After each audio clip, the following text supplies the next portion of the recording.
Salve, companheiros e companheiras, camaradas, estamos nas ondas, estamos nas ondas. Bom dia, boa tarde, boa noite.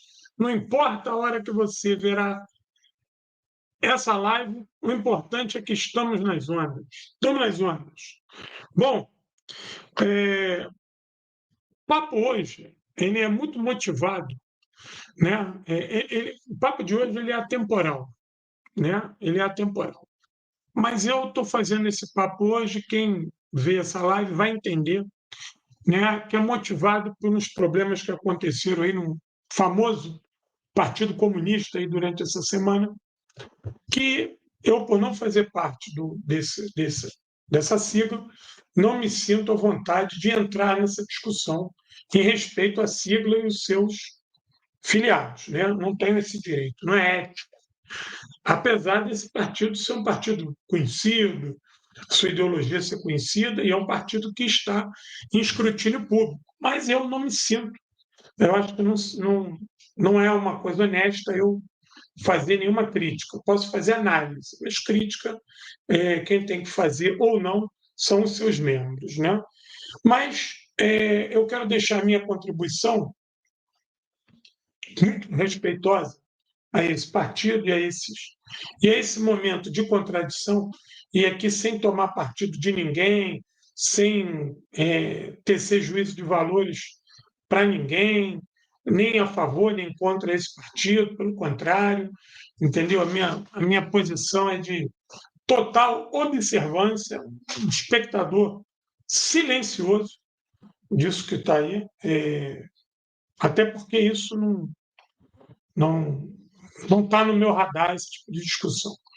Né? Isso aí é uma coisa que eu espero que os seus filiados se resolvam. Né? O Brasil precisa que a esquerda esteja cada vez mais firme e forte e conectada com a realidade. Pois bem, eu quis trazer aqui, eu estou trazendo aqui hoje uma discussão que aconteceu há uns anos atrás, quando eu militava no PDT, né, e a gente já querendo criar uma alternativa ao PDT, isso foi lá para o ano de 2004, 2005, eu acho, que aconteceu essa discussão. 2004, 2005, entre 2004 e 2006, essa discussão ficou muito aguda, se materializando nos anos de 2007 e 2008. Né? E aí, nessa nossa discussão, eu e esses companheiros, que já não víamos mais o PDT como uma alternativa factível, uma alternativa viável para um processo de transformação mais agudo, então a gente decidiu se organizar ou tentar se organizar de outras maneiras e procurar uma série de outras organizações para que a gente pudesse, então, discutir uma política de frente, se não na questão eleitoral, mas pelo menos no âmbito dos movimentos sociais, sindicatos, enfim. A gente queria construir movimento estudantil, movimento sindical, movimento comunitário, luta pela terra. A ideia era trabalhar todos esses movimentos e trabalhar em parceria com esses outros partidos, tirar uma política mínima, frente única, e que a gente pudesse avançar a despeito da questão eleitoral. Essa frente, a ideia é que essa frente existisse, mesmo que durante a eleição, de repente, essa frente se fragmentasse, mas logo em seguida ela continuava em pautas mínimas, porque tem coisas que todo mundo defende, né? E a ideia era diminuir esses atritos que a gente já vê que às vezes engorda a direita no campo social e no campo eleitoral. Não era essa, isso estava tudo ainda no campo da construção. Bem, em um determinado momento dessa discussão, a gente se bateu com algumas organizações que se definem como organizações comunistas, que viram essa política de formação de uma frente com um certo entrave para a presença deles, porque eles estavam imersos numa discussão de partido de massas e partido de quadros. Eu achei aquilo muito estranho. Em pleno século XXI, a gente com essa polêmica ainda no Brasil, onde todos esses partidos e agrupamentos comunistas são pequenos. São pequenos. Eles não representam, não têm força eleitoral, não têm força política, não têm força no movimento social. E diante dos 200 e tantos milhões de brasileiros, eles representam muito pouco para a nossa infelicidade. Isso é uma análise que eu faço, né? Uma constatação da realidade nossa. E aí, essa discussão ela começou a preceder toda e qualquer outra que a gente levava, que eu e esse meu grupo levava, esse meu grupo egresso do PDT, né? E levava quando a gente tentava construir algo maior, algo que nos unisse, que não nos separasse. Obviamente, essa frente ela iria respeitar as particularidades políticas, ideológicas, eleitorais de cada um, de cada membro, mas ela se aglutinaria para brigar por moradia, por saúde, por educação, né? E aí a gente tinha essa ideia, ó, educação, qual projeto nós vamos defender? Vamos defender os CIEPs. Na área da saúde, o SUS, o que precisa colocar no SUS? Vamos botar na área de reforma urbana, o que tem que ser prioridade, tal, uma política de construção de habitação de baixo custo, tal, que tenha a participação dos trabalhadores sem essas empreiteiras, uma cooperativa de trabalhadores, tá, saneamento básico, como é que vai ser isso? Tá, entendeu? A ideia é essa, é ocupar os grandes centros, imóveis ociosos, IPTU progressivo, tudo isso. Isso todo mundo defende, né? Dos setores mais radicais aos mais moderados. E a gente vê que isso não andava, que a conversa ficava em círculos, né? E nenhuma dessas organizações comunistas, nenhum desses partidos comunistas levava a sério essa discussão de política de frente. Sempre eles interpunham uma pauta que atravessava esse papo, sempre com coisas que. Ah, mas aí tem que definir a atuação, porque o partido é de quadros, aí ele tem, não, mas aqui isso é tarefa de um partido de massa. E eu não entendendo, eu não estava entendendo essa conversa. Obviamente que eu estava entendendo os conceitos de partido de quadro e partido de massa, mas não estava entendendo como é que isso era entrave, porque isso era uma questão estratégica. E nós estávamos falando de uma questão tática, né? E isso era uma questão que dizia respeito internamente a essas organizações. E a gente estava falando de uma coisa para fora, para trabalhar com a base, com a população. Isso pode interferir nos planos micros, mas não nos planos macros. E a conversa não avançava, parecia conversa de surdo com mudo. Pois bem, e aí essa coisa foi se tornando mais acentuada. De maneira, às vezes, explícita, essa coisa de partido de massas e partido e às vezes isso aparecia de maneira subliminar, com falas laterais, e a coisa não saiu. Né? Posso dizer a vocês que o Brasil perdeu, porque a ideia era fazer uma frente política, ela poderia ser também uma frente eleitoral, se assim os seus membros definissem, ou não, entendeu? Mas para atuar minimamente. E eu acho que isso será uma maneira da gente retomar uma inserção pela esquerda, e aí já forjando uma esquerda revolucionária nos movimentos sociais, principalmente no que era o nosso objetivo central, que era o movimento de favela, pelo menos na cidade do Rio de Janeiro. Mas como nós sabemos que todas as grandes capitais e regiões metropolitanas têm o problema da favela e o problema da habitação, nós entendemos que isso seria vital para nos colocarmos junto da classe trabalhadora, dessa classe trabalhadora que sofre o seu dia a dia com falta de habitação, saneamento básico, esgoto, vítima da violência, falta de creche, falta de escola de qualidade, tudo isso está localizado na questão do morar, por você transformar aquele cidadão em ser de segunda categoria, ou seja, ele nem cidadão é. Ele não tem acesso a asfalto, saneamento básico, ponto de ônibus, coisas mais elementares na sociedade industrial. Nós não temos aqui, em muitas áreas do Brasil, que antigamente a gente chamava de Belíndia, né? Era a diferença de IDH entre a Bélgica e a Índia. A Bélgica, nos anos 90, com alto índice de desenvolvimento humano, e a Índia, um dos lugares piores. Né? Então, os estudiosos dessa área falam, pô, é Belíndia. E o Brasil ficou com essa pecha, que o Brasil era uma Belíndia, que tinha, em alguns lugares,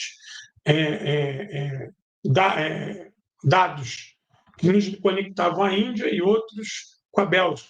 Se tu chegasse no Leblon, no Rio de Janeiro, nos Jardins, em São Paulo, se chegasse lá naquela área lá da Praia do Futuro, em Fortaleza, tu olha aquela distância, tu está no primeiro mundo, né? Mas se tu andar poucos quilômetros, chega num bolsão de miséria que te remete aos lugares mais infelizes do mundo. Pois bem, então era essa a nossa estratégia. E a gente viu que isso não avançava, que isso não seduzia nenhum desses movimentos e partidos comunistas, nenhum deles. Digo para você, de todos que tem aí, com todo respeito, todos que tem aqui hoje, em 2023, já existiam lá nesse momento ali entre 2005 e 2007. 2007 e 2008, já existiam. Uns até com outro nome, mas já existiam. E isso não avançou. Né? Não avançou, não avançou, não avançou. Tudo bem. Isso morreu, esse meu grupo saiu do PDT, deu outros contornos à bola, e aqui estou eu falando desse tema, porque essa coisa de política de partido de quadros e partido de massa, essa é uma discussão liberal. Isso surge a partir do liberalismo, né, com a questão dos sufrágios universais e da maneira que iria se pautar a participação político-eleitoral. Ou seja, os partidos de quadro eram um partido muito mais liberal, que ia ter ali celebridades de todas as áreas e que ia disputar a eleição de maneira descompromissada com as grandes causas nacionais, seja do país que fosse. Mas pegados estariam ali pura e simplesmente para defender os dogmas liberais burgueses. Bom, um era isso. E o outro era o partido de massa, que era um partido que, por mais que tivesse um contorno liberal, ele tinha mais massa, tinha mais povo, e por ter essa pegada de partido de massa, ele vai ter um controle ideológico maior, uma disciplina maior, vai ter as suas instâncias melhores definidas. Isso é um ponto. Com a vitória dos soviéticos, na sua Revolução em 17, e a necessidade de se construir um partido, o contorno de partido de massa vai ser o partido do Lênin. Partido de Lênin, o leninismo, o modelo leninista de partido. O que é esse modelo leninista de partido? É o centralismo democrático, né, com uma direção eleita pela sua base, a partir de uma divisão nuclear, que eram os soviéticos, e que essa divisão nuclear ela estava inserida por área de interesse, área de atuação. Soviético de marinheiro, soviético de engenheiro, soviético de estudante, tinha soviético de tudo, que eram as suas áreas de interesse, as suas áreas de atuação, que se reuniam, formavam esse todo da sociedade, e aí eles elegiam os membros da direção. Né? Ora, a gente vai ver como Comitê Central, o Secretariado Nacional, o Politburo, o Soviético Supremo, no caso da União Soviética. Né? E aí você vai ter uma direção central e uma direção que dirige a direção. uma direção menor, que é a que vai dar o ajuste final, para que não se caia no democratismo, né? Isso é coisa de trouxa, esse democratismo aí. Então, a questão do partido de massas e o partido de quadros, no meu entender, o Lenin resolveu isso, a Revolução Soviética resolveu isso, porque esse partido de massas formava quadros. E todo mundo que ascendia à direção ou do partido ou das suas instâncias, e aí movimento de mulher, movimento negro, movimento sindical, movimento comunitário, são pessoas que estão ou se tornaram quadros. E se tornaram quadros por dois motivos: pela sua militância, né? A questão moral, ideológica e funcional daquele cidadão, e a sua capacidade de formulação, a sua capacidade de encaminhar e resolver os problemas postos no partido pela sociedade. Né? A ideia do partido é resolver os problemas da sociedade. Ora, quando é dirigente de um país, ou ora, quando está lutando para se tornar dirigente desse país. Então, eu acho que, não, na minha humilde concepção, ou na minha grande ignorância, o Lênin tinha resolvido esse problema em 17. Pelo menos de 17 a 26 ele tinha resolvido esse problema. Né? Então, eu não tinha mais dúvida disso. O problema é que o revisionismo, lá com Khrushchev, ele realmente, a gente tem depois discutir se o PCUs, Partido Comunista da União Soviética, o PCUs do Khrushchev até o do Gorbachev, ele era um partido de massas. Se ele continuou sendo um partido de massas. E aí, um partido de massas não é só um partido que tem muita gente. É um partido que tem muita gente com uma definição ideológica capaz de impulsionar essas pessoas para grandes lutas, para grandes transformações, ou seja, para dar conta dos problemas da sua sociedade. Quando do fim da União Soviética e uma queda praticamente sem luta, que a gente vê que o PCU tinha deixado de ser, há muito tempo, um partido de massas e tinha se tornado um partido de quadros pelegos, quadros traidores, liberais, ou seja, a gente pode fazer uma comparação que o PCU tinha se tornado um partido de quadros, como aquele surgido lá pelos liberais na virada do século XIX para o século XX. O regresso, né? Foi tão grande naquela sociedade, pela falta do trabalho de base, pela questão da geritocracia, por uma série de outros problemas que eu já analisei aqui em live passada. Depois, quem quiser ver lá a minha opinião sobre o fim da União Soviética. Aí a gente vê que tinha um choque ali, né? Ou seja, nem o partido, e o partido que dirigiu as Forças Armadas, que dirigia a juventude, a União Soviética cai de maduro, como dizia minha avó, caiu de maduro. A gente era criança, caía, porque caiu do nada, caiu de maduro. Como a fruta, né? A madura caiu. Minha avó falava isso, muita gente, quando caía no chão, se machucava, caiu de quê? Caiu de maduro. A União Soviética caiu de maduro. E essa discussão da formação política, eu vi que isso reacendeu com o fim da União Soviética. Como é que vai dirigir? Como é que vai. Mas não é o fim da história, como o Fukuyama falou. Nós temos vários outros exemplos de organização de partidos de vanguarda no mundo que já tinham equacionado esse problema. Né? Você vê a República Popular da Coreia. Lá tem dois partidos, se eu não me engano, o Partido do Trabalho e o outro lá. Esses partidos são partidos que têm uma grande inserção popular. Né? O Partido Comunista do Vietnã tem um partido de massa, tem grande inserção popular, formadores de grandes quadros. O PC chinês, né? Salvaguardando as devidas proporções, o PSUV, na Venezuela, ele é um partido de massas, né? E tenta, a todo momento, buscar, né, a formação dos quadros dele. E você vê que a formação desses quadros, até agora, tem sido vitoriosa. A formação desses quadros tem sido vitoriosa. Apesar de todos os dilemas, a Revolução venezuelana tem avançado a partir dos quadros que são formados nesse partido. E aí não estou aqui, mas o partido PSUV não é revolucionário,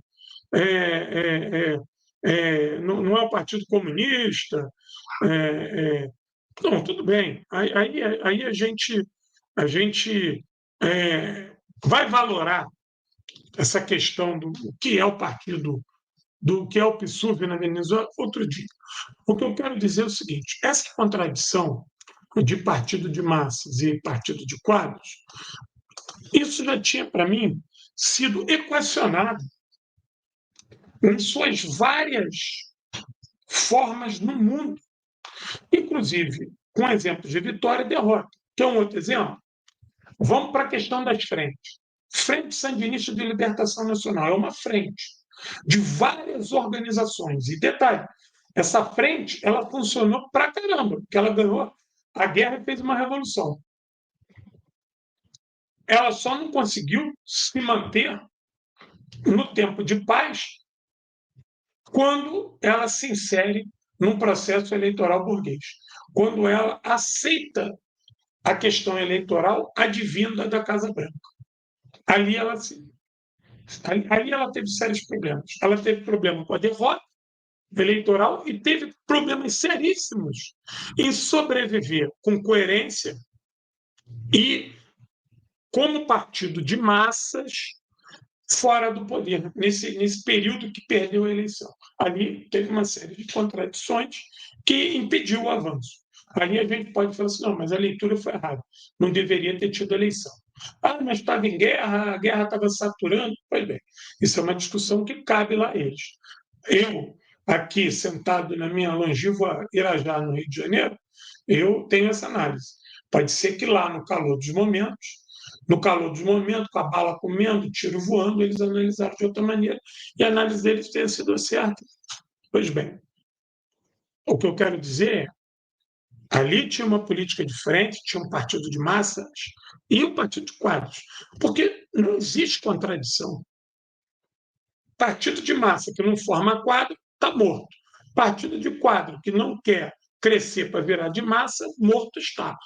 Então, quando vi que esses partidos comunistas aqui no Brasil, no ano de 2008, né, nesse processo ali, 2005, 2006, 2007, 2008, viam isso como uma contradição e enxergavam essa política de frente como algo a ser evitado, porque um se via como político, como partido de massa, não queria entrar na frente com outros partidos menores. E o outro se via como partido de quadro, não queria entrar na frente com organizações que, teoricamente, não tinham quadros formados no nível do deles, e isso ia gerar problemas que eles iam ter que fazer concessões à burguesia. Porra, eu fiquei atônito, eu falei, caralho, mas esses caras lutaram onde? Esses caras ganharam o quê? Esses caras são quantos por cento da população brasileira? Enquanto esses partidos nem nunca elegeram um vereador. Fiquei atônito que essa discussão estivesse pautando uma proposta de política maior, de crescimento, porque dentro da frente, cada um ia atuar à sua maneira, obedecendo, obviamente, uma doutrina central dessa política de frente, não ia impedir que, particularmente, cada agremiação desse a sua coloração a essa luta. E, obviamente, que aqueles que tivessem maior firmeza, maior coerência e colher mais frutos dessa luta conjunta, que é o que acontece na política de frente. Lá na Frente Sandinista, você tem vários partidos que compunham a Frente Sandinista. Mas qual é o setor majoritário que acabou trazendo muita gente? É o do Ortega. Em Cuba, o 26, o movimento 26 de julho, ele tinha outras organizações. O Fidel, quando toma o poder, tinha outras organizações ali com ele. Até que se tome o nome Partido Comunista de Cuba, até que o Partido Comunista de Cuba se torne o partido organizado por Fidel e Raul, ele tinha uma outra coloração atrás. Ele tinha um outro proceder, que divergia do 26, entendeu? Mas a circunstância foi tão grande, né? A conjuntura foi tão maior, que educou todo mundo, trouxe todo mundo, e Cuba está aí, esse exemplo fantástico. Agora, você vai ter políticas de frente que não conseguiram avançar, né? E a gente pode ver a coordenadoria guerrilheira Simão Bolívar na Colômbia. A ideia era pegar lá o EPL, o ELN, a Farc, e tentar tirar ali ações conjuntas, porque essas organizações guerrilheiras já lutaram entre si, já se mataram várias vezes, entendeu? E a ideia da coordenadoria guerrilheira Simão Bolívar é que eles pudessem sentar e tirar uma pauta mínima, e que as contradições dele fossem resolvidas lá, depois da vitória final. Não deu muito certo também. Não. Por final, eles até estavam se entendendo a despeito da coordenadoria guerrilheira, mas difícil. Outra política de frente que deu certo num determinado momento, mas depois naufragou. Dois exemplos, né? A Unidade Revolucionária Guatemalteca, grandes vitórias militares, mas não conseguiu ter uma vitória política. A Frente Farabundo Martí de Libertação Nacional, também grandes vitórias militares, mas tiveram dificuldade em vitórias políticas. A repressão muito dura, os gringos botaram muito dinheiro ali, mas também por dificuldades que eles tiveram internas de forjar uma unidade e que essa unidade reverberasse entre a população, intimando um processo de massa que trouxesse essa população a engrossar a luta, aí sim, na seara militar. Pois bem, então nós temos exemplos para lá de, de saudáveis para a gente discutir essa política de frente, essa política de quadro. E uma não exclui a outra. Pelo contrário, elas se completam. Quando você acha que pode transformar política de frente e política de massa, partido de frente, partido de massa, como algo a ser classificado enquanto etapas, eu acho isso perigosíssimo, porque você vai ficar com um partido pequeno, com dificuldade de se inserir na sua população. Como você não consegue se inserir plenamente no seio do povo, você tem dificuldade de fazer análises substanciais de como a sua população está se portando e como você tem que ir a essa população para levar a sua proposta.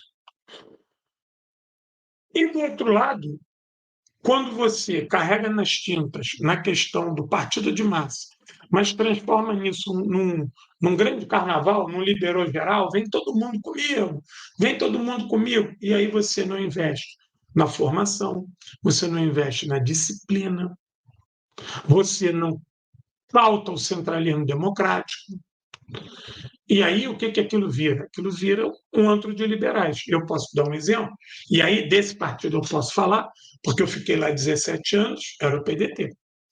O PDT não tinha nada disso. Não tinha formação de quadros, não tinha rigor disciplinar, não tinha. A única coisa que funcionava no PDT era o centralismo democrático. Isso aí funcionava. Mas o centralismo democrático sem formação de quadros e sem penetração e sem uma política voltada para as massas, sem penetração popular, não eleitoral, mas penetração popular, para se fazer trabalho de base para a conscientização de massa, aí que vai ficar de centralismo democrático para meia dúzia. E aí é óbvio, no caso do PDT, o Brizola falava, ó, é assim. Pragmático ao extremo, ele dizia, é assim, e era assim. Quem é que ia contestar o Brizola? Ninguém. Eu conheci alguns companheiros mais velhos do que eu lá no PDT, no qual eu me liguei, que fizeram isso pessoalmente, contestaram o Brizola pessoalmente, inclusive em reuniões públicas, e foram duramente repreendidos e tratados como inimigo, quando a pauta deles, quando a crítica deles ao Brizola e à direção do partido era justíssima, mas eram tratados assim como inimigo. Você contestar o Brizola, tu era um herege. Então, obviamente, quando se contestava o Brizola para que o partido avançasse mais para a esquerda, que depurasse a sua atuação, que investisse na formação de quadro, Obviamente, ninguém ali estava contestando a autoridade do Brizola. A gente estava querendo que o partido crescesse e que a autoridade do Brizola chegasse a mais gente. A fala do Brizola fosse entendida e respeitada por mais pessoas, né? Enfim. Então, essa dificuldade dessas agremiações comunistas no Brasil, de entender que não existe contradição, que você não precisa primeiro ter um partido de quadro para depois ter um partido de massa, aí a pergunta que fica é assim: tudo bem, mas como é que você define a escala disso? Qual é a escala temporal disso? Tu tem que ficar quanto tempo com um partido de quadro para virar partido de massa? Será que um partido que vive muito tempo voltado para si, somente formando quadros, ele vai conseguir formar quadros eficientes para dar conta do problema nacional, se esses quadros estão pouco ou nada inseridos na realidade, na luta concreta? Isso é uma questão. Mas formar partido de quadros não significa que não vai estar inserido na luta. Sim, vai estar inserido na luta dialogando com quem? Essa é a pergunta.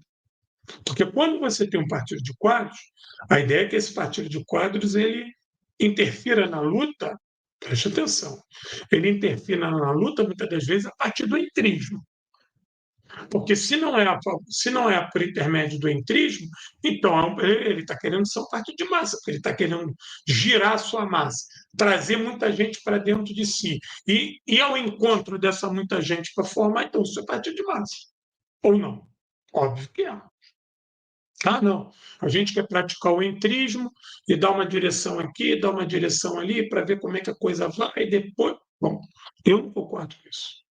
Eu não concordo com isso e acho que isso não é o papel dos comunistas. Não acho que esse seja o papel definido lá atrás por Marx e Engels. Não que a gente tem que ser a cópia perfeita do que Marx e Engels falou. Não é isso. O que eu quero dizer é o seguinte: o que Marx e Engels definiram lá atrás, no Manifesto do Partido Comunista, que serve como linhas gerais, já provou ser eficaz, né? Salvaguardando as devidas mudanças que têm que ser feitas para as realidades locais e temporais, isso deu certo. Tanto deu certo que o Lenin vai pegar isso e, a partir da primeira experiência prática, né, vai dar mais certo ainda. A gente viu, sabe onde é que isso deu certo? Na vitória da União Soviética contra as forças do eixo. Foi o partido que sustentou aquilo ali. Foi o partido que sustentou a vitória. O partido sustentou a vitória quando mobilizou os operários. Desculpa, gente. Quando mobilizou os operários para a fábrica, porque a frente de batalha feita na fábrica foi tão grandiosa quanto a na trincheira. Você tinha operário que morreu de desgaste trabalhando. Você tinha mulheres que trabalhavam nas fábricas de armamento que não iam nem para casa. Ela dormia ao pé da fábrica, ao pé da máquina. Entendeu? Você teve turnos de metalúrgicos que trabalhavam no reparo dos tanques, que chegaram a dar plantão de 18 horas por dia trabalhando. 18 horas. E não trabalharam mais porque foram impedidos. Que os comissários de fábrica falaram: não, 18 horas é o máximo. Tinham medo que aquelas pessoas morressem de estafa. E em alguns lugares, por exemplo, em Leningrado, a fábrica trabalhou com racionamento de comida. Mas trabalhou. Entendeu? Então, e quem mobilizou isso? Foram os belos olhos de Stalin? Não. Foi o partido que estava ali. Ó. Por que não se rendeu Leningrado? Por que ninguém em Leningrado se rendeu? Por que a cidade não se rendeu depois de 900 dias de cerco? O partido estava ali. Pá, pá. Por que o número de deserções na linha de frente soviética era baixíssimo? Mesmo nos períodos mais difíceis, 41, 42, os números eram baixíssimos. Por que o número de executados por traição durante a guerra foi baixíssimo? Por que não teve pânico em Moscou quando os alemães chegaram a quase 20 quilômetros do Kremlin? Por que não teve pânico? Por que não teve desespero? Porque o partido estava ali. Então, esse é o partido de massa e de quadros. O partido errou em Stalingrado. Errou muito feio em Stalingrado. Foi um erro do partido Stalingrado não estar pronto para receber o inimigo. Mas o partido consertou o erro dele, porque foi principalmente o consomol e a atuação dos comissários que deu tratos à bola de impedir que a cidade caísse. A cidade foi ali por um cabelo para cair naquelas duas cabeça de ponte ali no Volga. Ali o trabalho do partido era incessante. Inclusive, muitas das vezes unidades soviéticas marchavam para a linha de frente para morrer. Sabiam que ia morrer. Mas o comissário estava ali para morrer com eles. Entendeu? Então foi partido. Esse partido é de massa e é de quadros. Esse partido, se não fosse de massa, não teria ganho a guerra. E se não tivesse quadros para guiar essa luta, também não tinha ganho a guerra. Então, quando a gente pega as experiências vitoriosas, e mesmo algumas das que não foram vitoriosas, a gente vê que essa coisa do partido de quadro e partido de massa está sanado, mais do que sanado. E aí o que me assusta é que essa discussão lá de 2008, ela vem sendo arrastada em pleno 2023. E aí me assustou que isso tenha vindo à baila essa semana com essas discussões de algumas organizações, de alguns partidos comunistas no Brasil, sobre a sua atuação, a praxis dos seus militantes, a maneira como a conjuntura internacional tem que ser vista e, principalmente, como a política interna tem que ser olhada. Isso me assustou, porque eu pensei que isso já estava mais do que superado, eu pensei que isso aí já era favas contadas, eu pensei que o movimento comunista, e quando eu falo movimento comunista no Brasil, são todos os partidos comunistas, de todas as bandeiras e todas as colorações, eu pensei que o movimento comunista no Brasil ele estava mais maduro, mas eu me assustei com isso essa semana, né? Esse problema aí esse famoso Partido Comunista aí, expulsando alguns militantes, críticas. Eu me assustei porque isso é uma coisa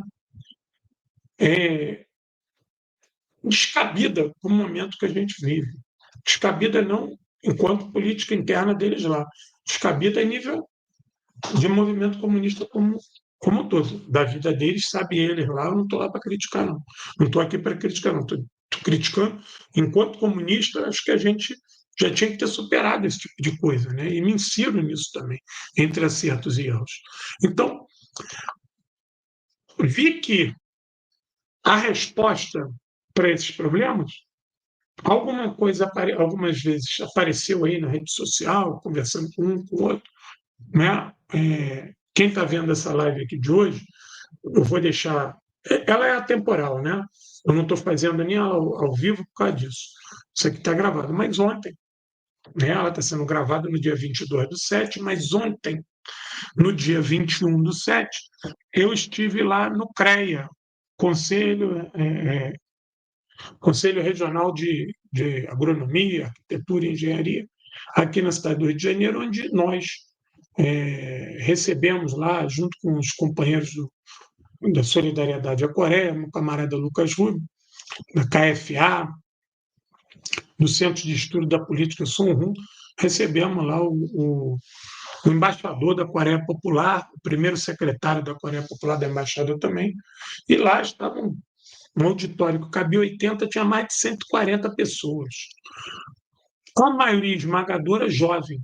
Eu quero arriscar que a idade média ontem, naquele maravilhoso encontro, era 23, 24 anos. 23, 24 anos. Eu acho que a idade média era isso. E eu estou falando de 140 porque a gente fez um sorteio lá de uma placa de Pyongyang, que eu levei para sortear, e nós distribuímos 130 números. Só que foi chegando mais gente, então acho que mais uns 20 pessoas, pelo menos quase 20 pessoas, chegaram depois que a gente sorteou e não tinha mais papelzinho, elas não puderam concorrer. Então, eu acho que ali tinha entre 140 e 150 pessoas brincando numa sexta-feira à noite, no centro do Rio de Janeiro, a maioria jovens. Tenho certeza que a grande maioria daqueles jovens de orientação marxista-leninista e que tem o comunismo como ideal de vida. A maioria daqueles jovens, além de estarem ali prestando solidariedade à Coreia, que foi um movimento ontem muito bonito, eu achei aquilo. Parabéns para o Pedro Lucas Rubio por trazer essa galera jovem. Foi muito foda tu ver um moleque moleque com respeito, um companheiro. Fala um moleque que eu já estou velho, mas com carinhoso, de 18, 19 anos, já entendendo a história da Coreia. Porra, isso é muito bom, cara. Isso é formação de quadros para uma política de massas. Mas vi todos eles lá muito preocupados com essa discussão também, de como e onde eu vou praticar toda a minha formação teórica a nível de comunista.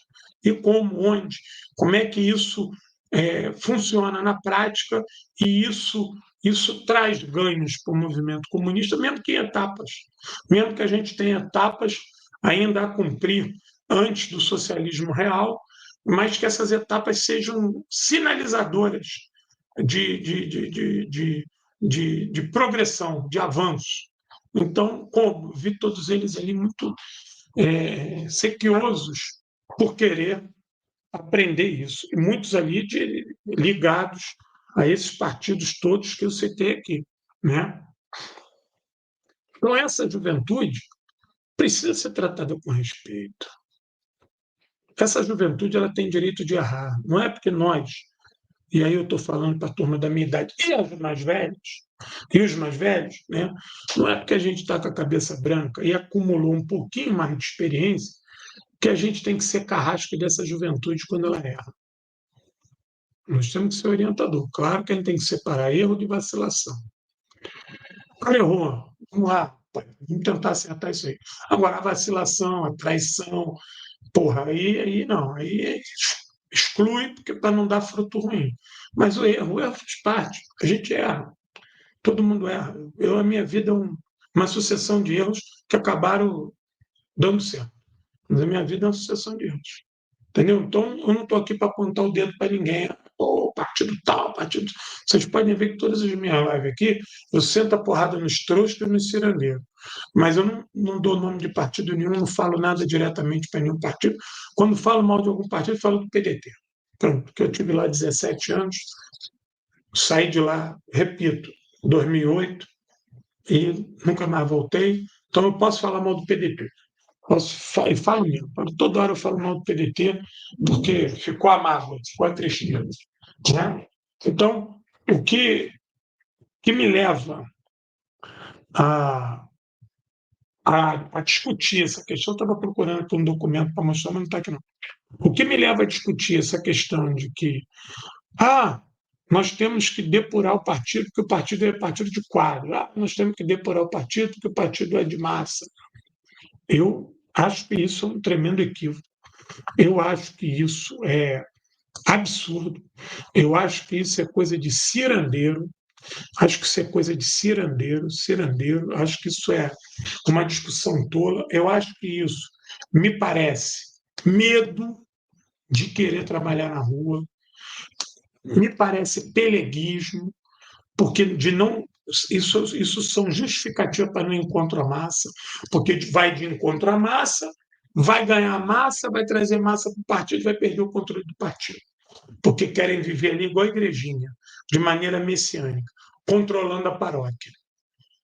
Entendeu? Então, eu não entendo isso como movimento comunista. Movimento comunista é de massa. E as contradições se depuram na luta, no meio da massa. É diante do povo que a gente acerta e erra, mas é lá que a gente aprende. O Brizola falava assim: a população é muito mais socialista do que a gente. Hein? A gente fica aqui no partido falando de socialismo, a população sabe muito mais de socialismo do que a gente. E é verdade. O Marighella falava isso: o segredo da vitória é o povo. Vamos ao encontro do povo. Vamos ao encontro do povo.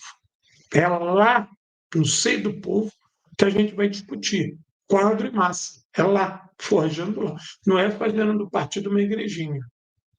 Não é fazendo do partido um aparelho para meia dúzia se completar dele. Isso aí é coisa de trouxa. Isso é coisa de trouxa. Isso é coisa de igrejeiro. entendeu? E outra coisa, o medo de tendência, de corrente, isso aí também é coisa de bobo, porque as contradições, as várias escolas de formação, Mao Tse-tung fala isso, né? Quanto mais corrente, quanto mais vem para cá discutir, mas vem discutir de maneira honesta.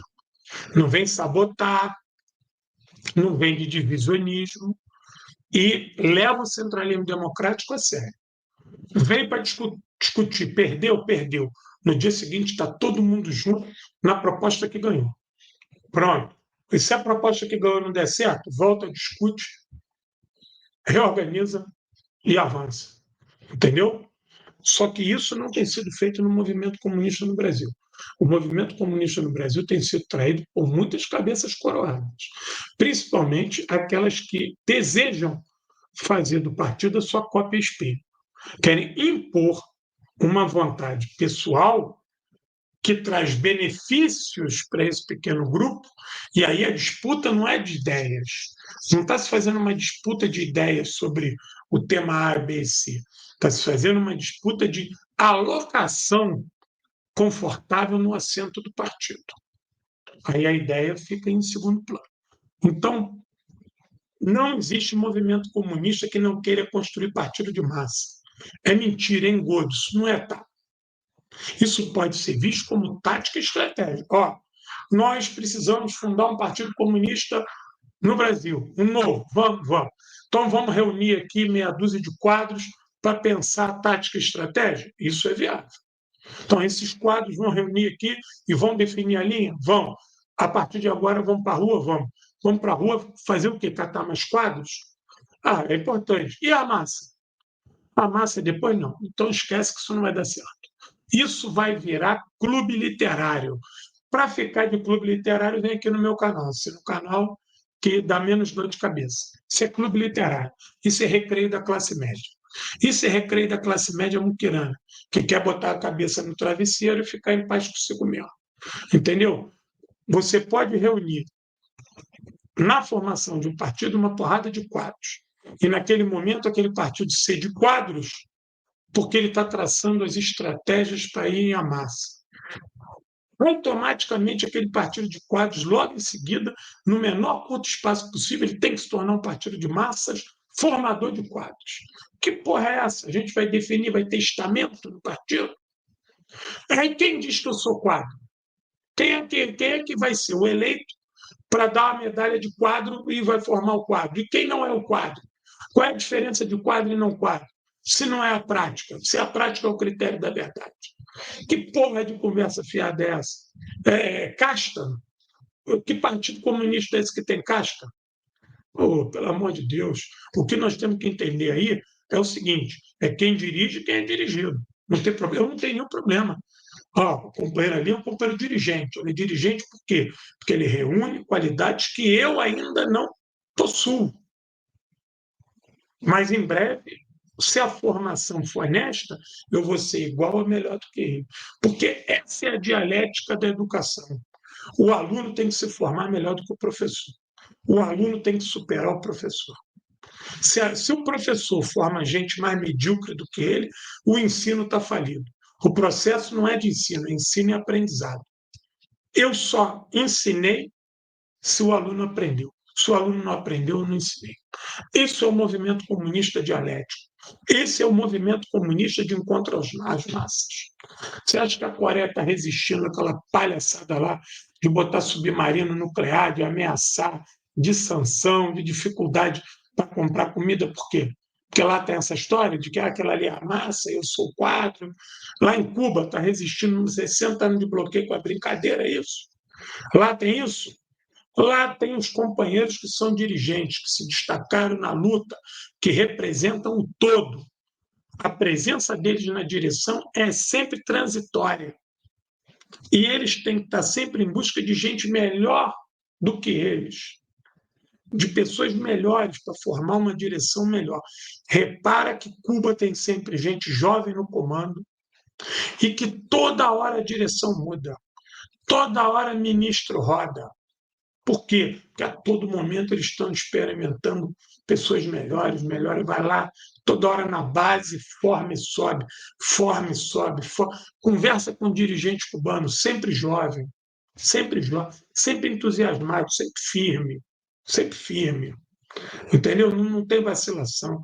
Eu vi ontem lá um embaixador seríssimo, seríssimo. Fez um discurso, o embaixador da Coreia Popular, seríssimo, firme, firme. Fico imaginando a dificuldade daquele homem. Está aqui no Brasil isolado, ninguém quer falar com ele.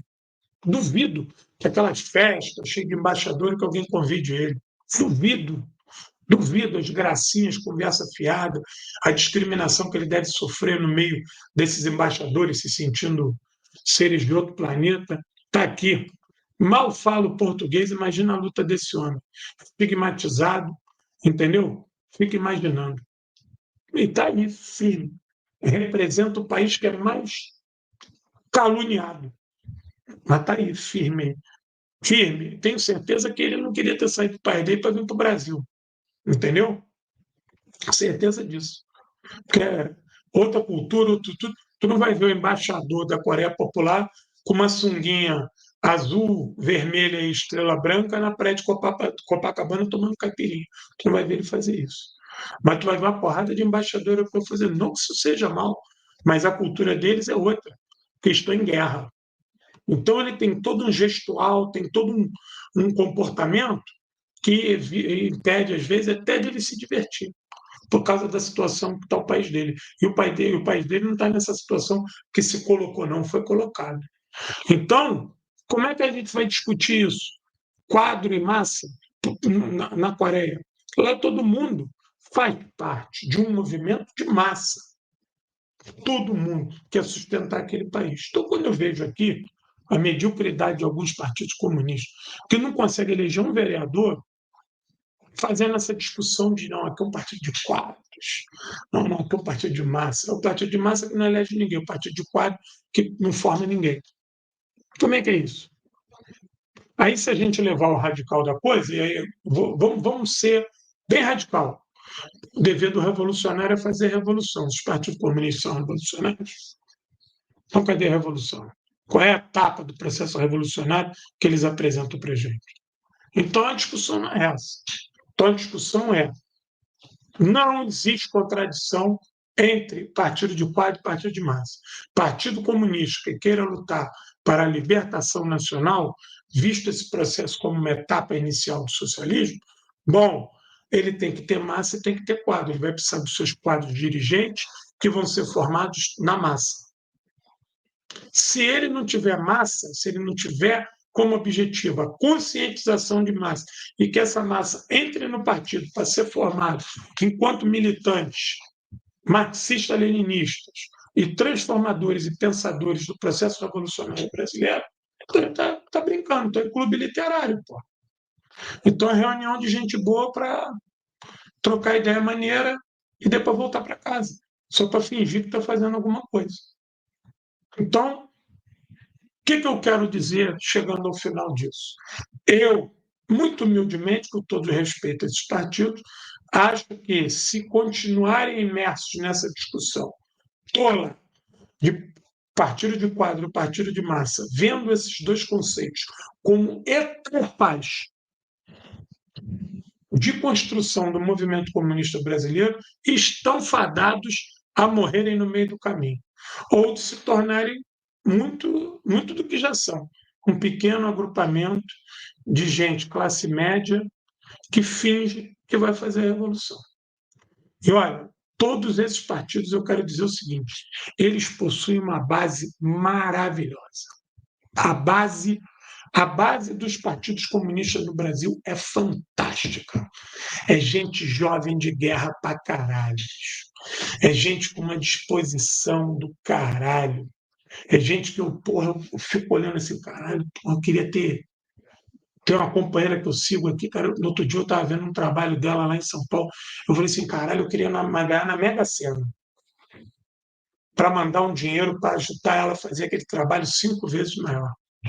Eu vi outro dia uns companheiros aqui do Partido Comunista aqui do Rio de Janeiro, que eu vi fazendo um trabalho aqui perto da minha casa. Eu falei, caralho, que trabalho maneiro, bicho. de outro, diferente dessa companheira. Falei, caralho, se eu pudesse ajudar esses caras financeiramente, bicho, o trabalho deles é ampliar. Então, eu sou fã e entusiasta da base, do movimento de base, da luta de base de todos esses partidos comunistas no Brasil. Todos. Mas não sou fã das suas direções. Não sou fã, pelo menos de algumas, que teimam em trazer uma discussão que não é pertinente, que é uma discussão tola, infantil, pueril e um tanto academicista. Vou deixar aqui um material muito bom. Quero dizer para vocês que eu acho esse material muito bom, muito bom. Eu tenho ele aqui. Eu já li ele tem muito tempo e me deu até vontade de reler. Me deu vontade de reler esse livro. Sabe, porque eu li tem tanto tempo que algumas coisas eu já esqueci. Aqui, ó. Ó. Teoria da Organização Política, Adhemar Bol. Ele coloca aí vários textos, vários artigos de gente fantástica, né? Nesse aí tem Lênin, Mao Tse-tung, Diap, Karl Marx, Engels, Florestan Fernandes. São 3 volumes. Cara, tu acha isso barato na estante virtual. O que eu quero dizer? Para você, jovem, que está entrando no partido político, e tem que entrar mesmo, eu acho que não dá para ficar fora de partido, por pior que o partido seja. Se organizar, a palavra já diz, organicamente, é importante para o seu crescimento político, para o seu crescimento ideológico. Nem que tu entre no partido, chegue lá e fale assim, caralho, que merda, vou sair. Mas entra. Entra, luta, resiste, não der, sai fora, procura outro. Isso ajuda pra caralho. Tem uma diferença muito grande entre o cara que já militou num partido e o que nunca militou.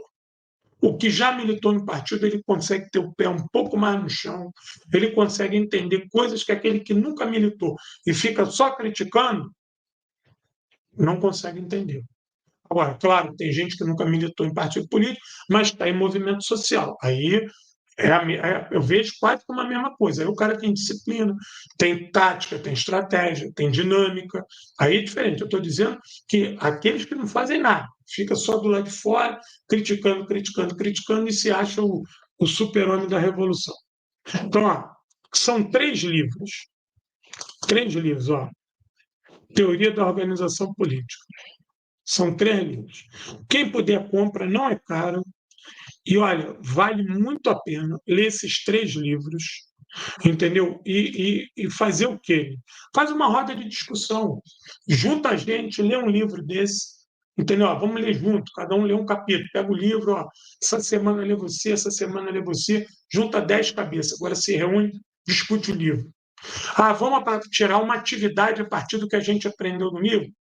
Tira essa atividade. Ó, já tem uma atividade do partido em andamento, vamos ver se ela se encaixa nessa discussão. Ó, o livro é esse aqui, ó. Ele é bem grossinho, muito bom, muito bom. São 3 volumes.